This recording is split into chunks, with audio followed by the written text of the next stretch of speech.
Parlons du divorce un peu. Une femme m'a écrit un jour pour me demander ceci.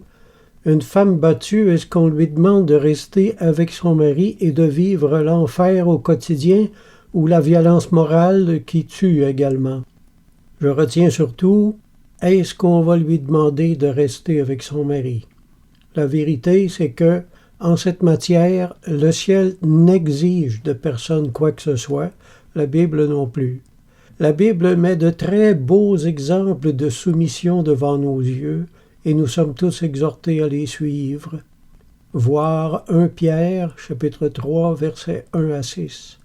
Mais jamais le Seigneur n'oblige qui que ce soit à participer à sa propre destruction ou au malheur de ses enfants. À travers la Bible, nous voyons de très saintes femmes mariées avec des hommes horribles, comme Abigail et Nabal, qui était un fou furieux. C'était un homme colère, violent, dominateur et très dangereux dans le fond. Tellement que David avait fait le projet de le tuer et d'en débarrasser la terre. Ce n'était pas dans la nature du jeune David de faire des choses pareilles, mais la conduite de Nabal envers lui l'avait scandalisé à un tel point qu'il avait décidé que cet homme ne méritait pas de respirer, et il fit le projet d'aller l'effacer. David était pourtant un jeune prophète rempli du Saint-Esprit, et lui-même n'a pu supporter Nabal.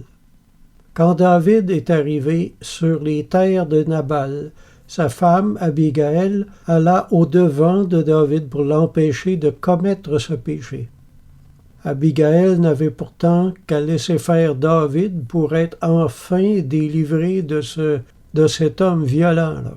Mais non, elle a protégé Nabal parce que c'était son mari. Voilà un exemple de grande perfection spirituelle chez cette femme. On me dira peut-être, toutes les femmes ne sont pas arrivées à cette perfection. C'est exactement ce que je voulais dire. C'est pourquoi je crois que Dieu ne demande pas plus de nous que nous ne demanderions à nos propres enfants. Dieu n'est pas un tyran, c'est un père. Quand mes enfants étaient jeunes, je n'exigeais pas d'eux, à 4 ans, qu'ils se conduisent comme des enfants de 10 ans. Alors, notre Père céleste ne demande non plus à aucun de ses enfants, à aucune femme, de vivre une perfection à laquelle elles ne sont pas arrivées encore. Ça, c'est très important à comprendre. Est-ce qu'elle a droit au remariage après, si elle a quitté son mari? Selon les Écritures, non. Une femme mariée est liée par la loi à son mari tant qu'il est vivant. Mais si le mari meurt, elle est dégagée de la loi qui la lie à son mari. Si donc, du vivant de son mari, elle devient la femme d'un autre homme, elle sera appelée adultère. Romains chapitre 7, versets 2 et 3. On ne joue pas avec le mariage non plus, c'est quelque chose de très, très sérieux.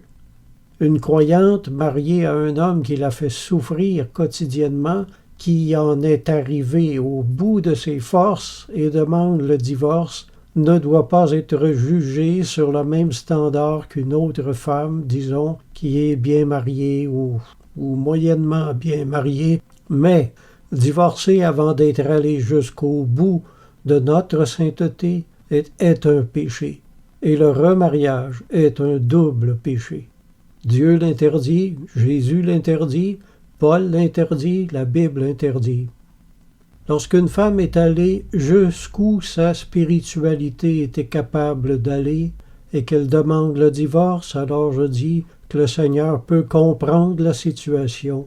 Jésus a dit « Allez et apprenez ce que signifie « Je prends plaisir à la miséricorde et non au sacrifice ».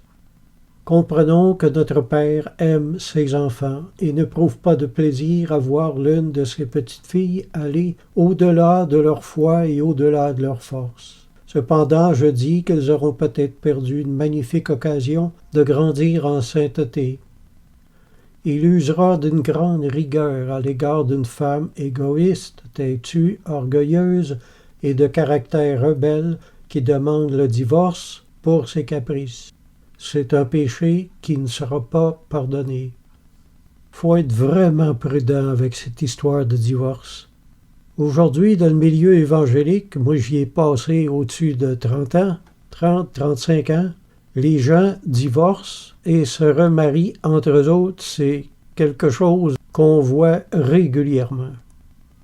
Chez l'Église catholique, le mariage est pris beaucoup plus au sérieux, beaucoup plus biblique. Mais chez les évangéliques, c'est dommage, mais ils croient au mariage, mais ils croient aussi au divorce. Ils croient au mariage tant que ça va bien. Aussitôt que ça va mal, on cherche des sorties. On cherche des solutions pour se dégager. Les liens du mariage n'existent pas chez les évangéliques. Jusqu'à ce que la mort les sépare, ça n'existe pas non plus chez les croyants évangéliques.